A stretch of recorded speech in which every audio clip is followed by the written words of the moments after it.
Well, welcome to the December 2025 layout update for the Susquehanna and Hudson River Railway. Most of our work has been trackage, installing trackage, fine-tuning trackage, and wiring in the past month. The layout looks pretty much the same yet. So get an overview here.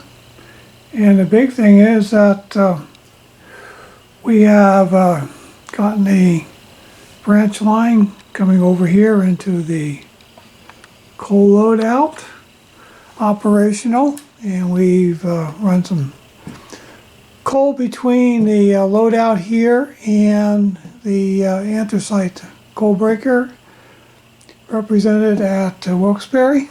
This is just an old Saddam kit from the 1950s.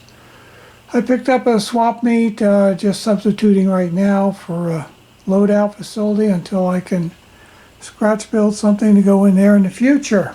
And now let's go on to our big news. Our big news is we've gotten the trackage installed for Fogelsville. You know, our theme has been Fogelsville by Sound Rail. Well, we got the trackage in last week. Between all the flooding around here, having friends stay over who had to evacuate, losing our power for a couple of days. I have not had a chance to come in here and wire the track up yet, but I'll get it done here shortly. So let me explain what we're doing here at Fogelsville. Best way to explain Fogelsville is we come out of Richard's Yard and we come around onto the main line over here towards Schonersville. And here at Schonersville, we have here the switch that is the entrance to the Fogelsville spur.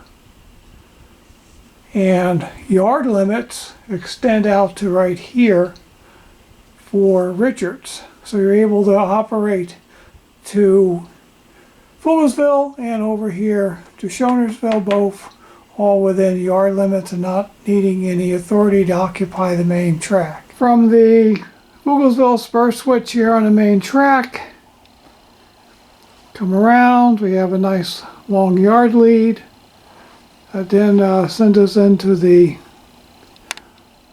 yard tracks here at Fogelsville. And we begin with a runaround track that comes down here, and we have a tail track that'll hold one RS3 and two 40-foot box cars. We're going to have our bakery in the front, and our brewery will be behind that. And next we'll talk about these other tracks, industry tracks. Coming off our yard lead, we have our first industry track will be coming here into Scheibel's Bakery. I just got a outline of the base of the structure. It'll have the main bakery and it will have a warehouse. Scheibel's Bakery was located in Easton, Pennsylvania on the eastern and northern branch of the Lehigh Valley Railroad. They were the bakery that manufactured Sunbeam bread, which when I was growing up, Sunbeam bread was a big brand name. My mom used to always buy it. I remember that. There were Sunbeam billboards all over the place when you drove around the streets, roads. So, another memory, I'm just going to reproduce Scheibel's here. Scheibel's will get inbound box cars of bagged flour. The flour would be coming down from the mills in Buffalo. And the next part of operations at Fogelsville will be from this lead here. Besides going into the Scheibel's Bakery, it also takes us into the front side of the brewery. Here at the brewery we have two tracks in front of the brewery. First track will be the clean out track. This is where our box cars will be spotted to be cleaned out, and the grain doors put in to cooper them to load outbound shipments of brewer spent grain.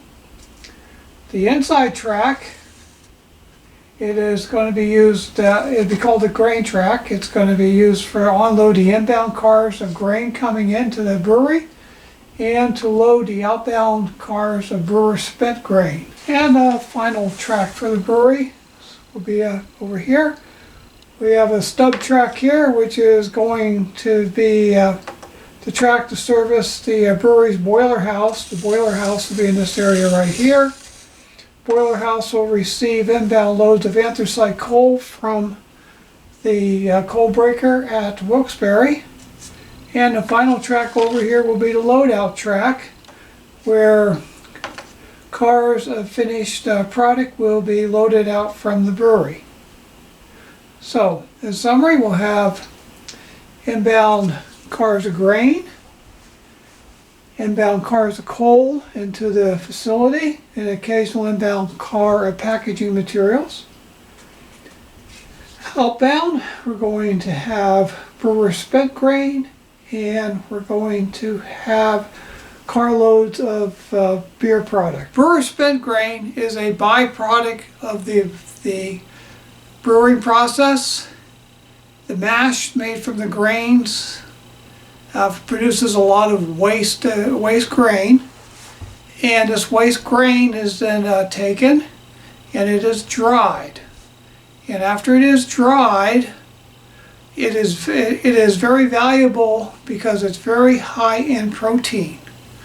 So it's used as a food additive, and it's used in making supplements.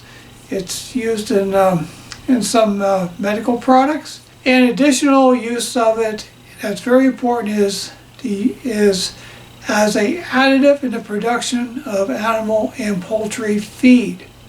Due to its very high protein content, it ups the protein going into the animals and the poultry, and it's very beneficial for dairy cows because brewer spent grain helps to produce milk production, and it also increases the amount of fat in the milk produced by the dairy cattle.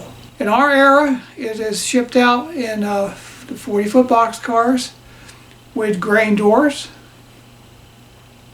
Later on, in the newer era, today it's shipped out in covered hopper cars. The trackage in the engine terminal is slowly coming together. It's going to be a long time before I ever get the turntable and roundhouse in. For right now, the important thing is our diesel service tracks. We have 3 tracks in place. Track 1 will hold 2 units, track 2 will hold 2 units, and track 3 will hold 3 unit consist. Each of these tracks is wired up so they can each be turned off. So if we have, once I progress to installing sound and locomotives, I'll be able to turn the locomotives off while they're in the diesel facility.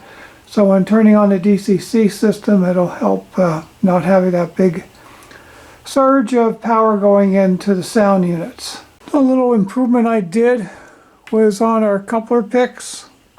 I had the big old long skewers here. And when I was up the van rail this year, one of the layouts up there, the layout owner had taken anchors for drywall screws and cut the tops off of them and put them on top of his skewers. And I was worried about these long skewers sticking around up here and somebody poking their eye out with them. So I thought that was a great way. So now we got this little top on here. Can easily take it, get it in between the cars, move it back and forth. And the other thing I'm doing too is I'm taking a file and I'm filing one side of the point down flat. I think that helps to uncouple the cars better. And the other tip I can give you this month is we found that when installing the Fast Tracks turnouts on the PC ties, that the PC ties are lower than the ties on our Atlas Code 83 Flex Track. So what we've done is we've taken a piece of 20,000ths of an inch styrene and we're gluing the fast track switch onto the styrene prior to installing it onto the layout. And this raises the switch so it will match up with the height of our Atlas Code 183 Flex Track. Well, that's it for this month, folks. Hope you've enjoyed seeing what we've gotten done in the last few weeks. We're getting there. You know, we made our goal to Fogelsville by Sound Rail. I should get it wired up and fully operational within a week. And then we'll just begin running trains the guys come over every Tuesday, and I'll try to schedule some operating sessions with some other guys and start doing some sound rail simulations, I guess you could call it. Get our operating scheme down for sound rail and find out what works, what doesn't work. You know, we got our red Avery 1-inch labels to put on any bad order cars or other problems we might find, and take those cars off the layout, get them fixed. You know, do everything we can to try to find problems and eliminate them prior to sound rail. That's our goal now between now and sound rail, and we will be hosting sound rail here on March the 21st. So that's the same, Bob. Thanks for watching.